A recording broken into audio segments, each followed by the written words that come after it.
Coming up, I show how to get started with tuning your car through HPTuners for a 3800 engine that happens to be swapped into another vehicle, including installing, registering, and setting up, configuring some basic options, and then flashing the tune. Please thumbs up, subscribe, hit the notification bell, and I'll answer any questions in the comments.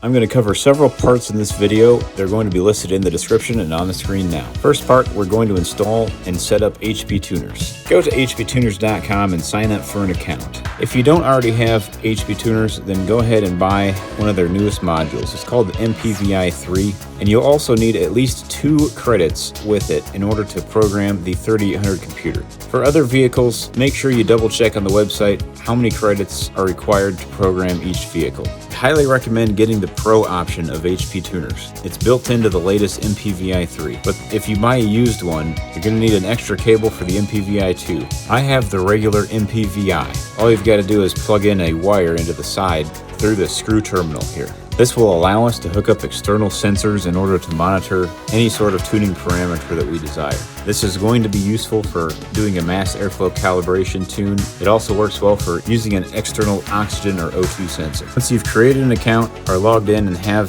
your HPTuners, go to My Profile and My Devices. You're going to have to import your device by entering your device's serial number and your verification ID or your application key. Make sure you get the application key from the previous owner if it's used. Otherwise, you can email HPTuners with a picture of the serial number of your device, and they should be able to give you your application key. Installing is going to be on a Windows machine.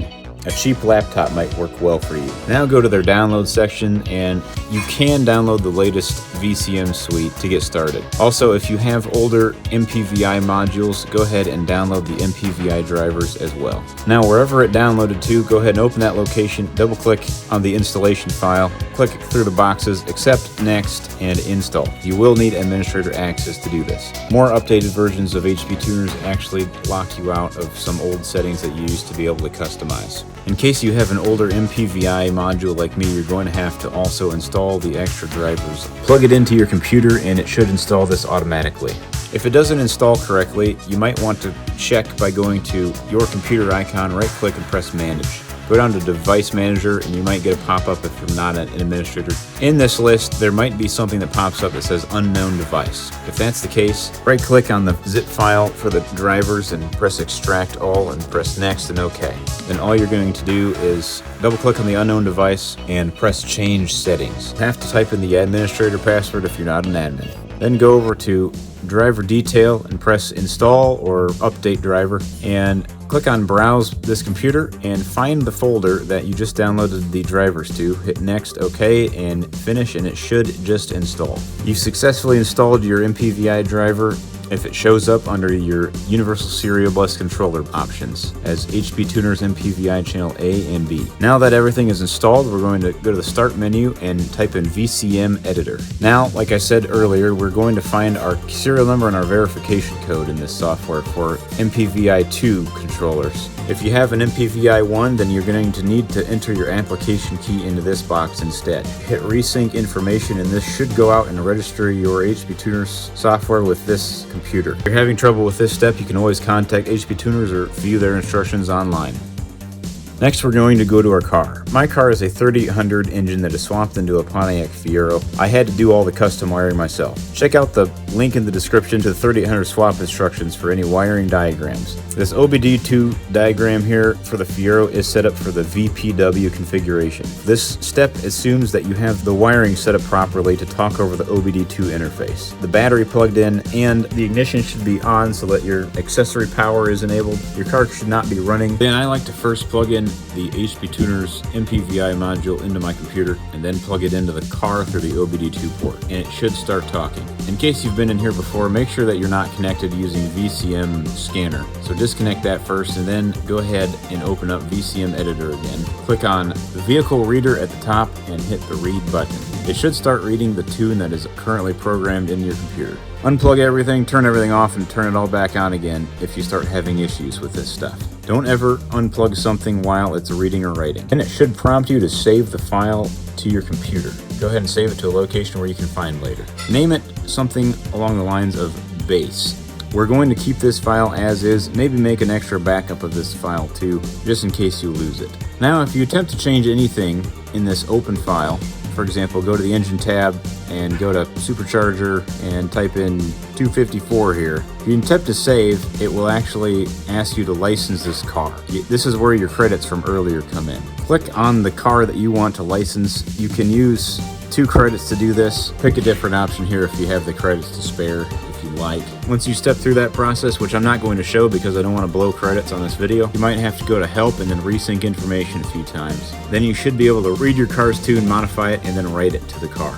From this point forward, you need to tune at your own risk. Also, be sure to check into local laws and regulations in your area to make sure that your tune setup is compliant. Now I'm going to show you how to set up your 3800 engine in a way that will allow it to run in the Fiero. Stick around because there's a lot of things in here that the average tuner does need to know in order to get started. The 3800 computers are very basic. This is going to look vastly different from a V8 or LS platform because LS has a much more advanced computer. Also, depending on year, make, and model of the car, the engine controller might actually have slightly different tables or options, so my interface might not look the same as yours. It might be a good idea to change 1 or 2 things at a time in here and save as a new file every time you change a couple of things. Also, make a note, maybe add a description in the file name. Since I engine swapped my car, I'm going to go through a few details because the engine is not out of the original car. You can open up the original tune by just the file open option, but then you can also click this open compare button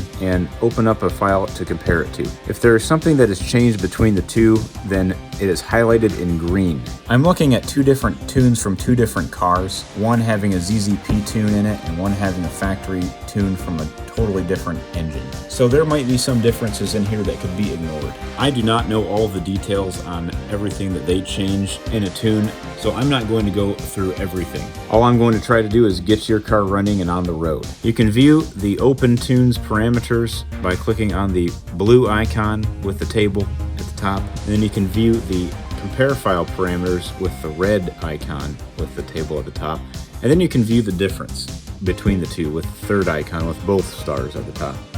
Check out my How to Swap a 3800 engine into a Fiero playlist and the build thread in the descriptions for some more details on modifications to the car that might warrant some of these changes. We're going to start by going to System. This is absolutely necessary to get every engine swapped vehicle on the road. You must come in here and turn off the VATS control by switching it to PWM. Because I have a 180-degree thermostat over here under fans, you can see that my new tune actually has some lower fan set points on it. I'm going to toggle between the original and the base so that you can see the differences. It's because I want the fans to come on and cool off the car after my 180-degree thermostat opens up. This can be helpful for knock resistance. I have a second stage fan in the Fiero, so we're going to ignore this part. I also do not have AC on this car, so I'm just going to leave this stuff the way that it is. Next, go to Speedo, or speedometer. And here you can see all the parameters that you need to enter in order to get your speedometer reading right on your car. Since I switched tires, I have to reevaluate my vehicle speed sensor pulses per mile calibration. You will have to figure out the tire size of the vehicle that you took the engine out of. You can use this nice calculator on tiresize.com/calculator. Take your old tire height and divide it by your new tire height, and then multiply that number by your old pulses per mile to get your new pulses per mile. Then if you'd like, come over here under the limiter tab, and there's this thing called speed limiter, and you can just set these all to the max allowable value of 255. Okay, now we'll go to engine, and we're going to go to SC boost control. I don't even have this hooked up on my car, so I don't really need to touch this, but I think you can in here increase the amount of time base in order to make the boost control circuit or the boost bypass valve never fuel. The only things that we might mess with under here are if you changed your fuel injectors, you might want to update your flow rate versus KPA table to get into the proper range that is matched for your injectors. You can get this information from the manufacturer of your injectors. And if you've seen my previous video, in here we go to injector gain versus cylinder, and I bumped this up to 1.32 in order to compensate for E85 fuel, because E85 requires a higher flow rate. Check out my last video on E85 conversion for more details on how to tune your car to run on E85.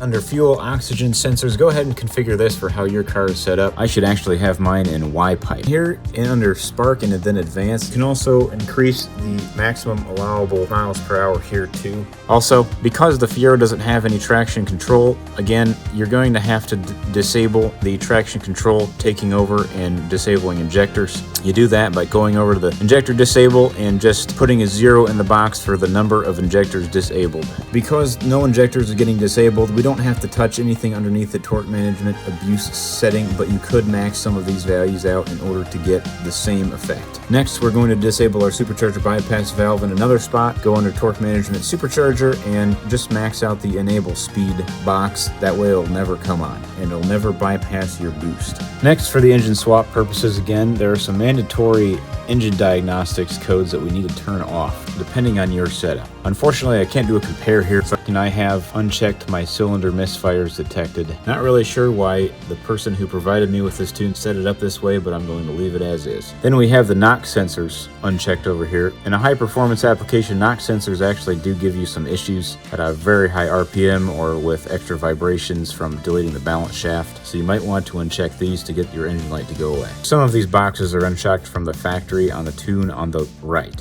Then I'm going to uncheck this box called Supercharger System Overboost. You're going to need that if you're spinning a smaller pulley than from factory. I also removed the factory cruise control, so I made sure to get rid of that. I also don't have an oil level circuit in my car plugged into the oil pan. There's also some anti-theft or VATS codes that you must disable too. I also need to disable the oil life lamp because the Fiero doesn't have one. Unfortunately, way down the list, these two lists start to diverge quite a bit and they don't have a lot of the same values, but anyways, you can see the boxes unchecked on mine over here.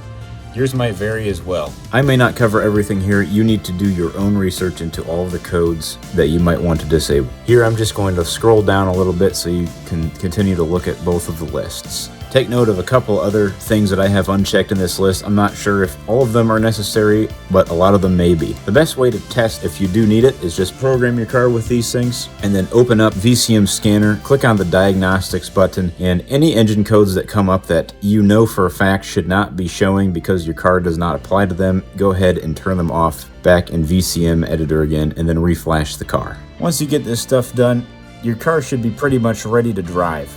But we're going to look into some extra details on the tunes just to cover a few more basics. This is going to be a little bit more advanced tuning for those who have modified their engines extensively but still need to get on the road. Next, let's go to transmission, and you can go to shift scheduling, and this is where your shift points are. I'm not going to get into details on this, I might cover it in a future video, but basically you might want to change the speeds at which you shift your car at in order to increase your track time performance. You're also able to decrease the amount of time that it takes to shift by a marginal amount. Then we're going to go over to torque management and disable it. Make sure that abuse mode is disabled. This way, the amount of torque that your engine is limited to is removed, and you could over torque things and break stuff this way, but because I've increased the power output of my engine, I'm going to need to at least increase this or completely disable it. And under engine torque management, there's also a maximum torque you can set in here. Just like the torque limiter in the transmission, you're going to have to adjust both of these. You can max these settings out in all of these three tables here in order to get rid of your torque limits. Then under fuel cutoff or DFCO, you come in here to RPM limits and cutoff in gear, and you can change your peak RPM here before which your fuel injectors will be shut off to limit your RPM. You can see my peak RPM is a little bit higher than from factory. In order to utilize the power of my camshaft, I've got to increase my rev limit and my shift points. Then here under spark and then advanced, here's your actual rev limiter. You can also increase the maximum allowable miles per hour here too. You will have to increase these factors in all locations that they're present in order for your car to react appropriately. Over here under spark, we see our spark knock. There's not a lot of reason to mess with this unless you've deleted your balance shaft. You might actually have to tweak these settings because at higher RPM, your knock sensors will actually start to go haywire and they will start affecting your timing. These things are a very good thing, but we call that fake knock. It will cause your engine to lose power because it's trying to protect itself from real knock, but it just doesn't know that it's actually not knocking. Once you're done making all of your changes, again, you might want to do this multiple times after small changes just to make sure it starts up and runs adequately. But anyways, you might want to name this, put the changes in your file name that you made, hit save, and then we're going to go back to the car again and we're going to write this calibration.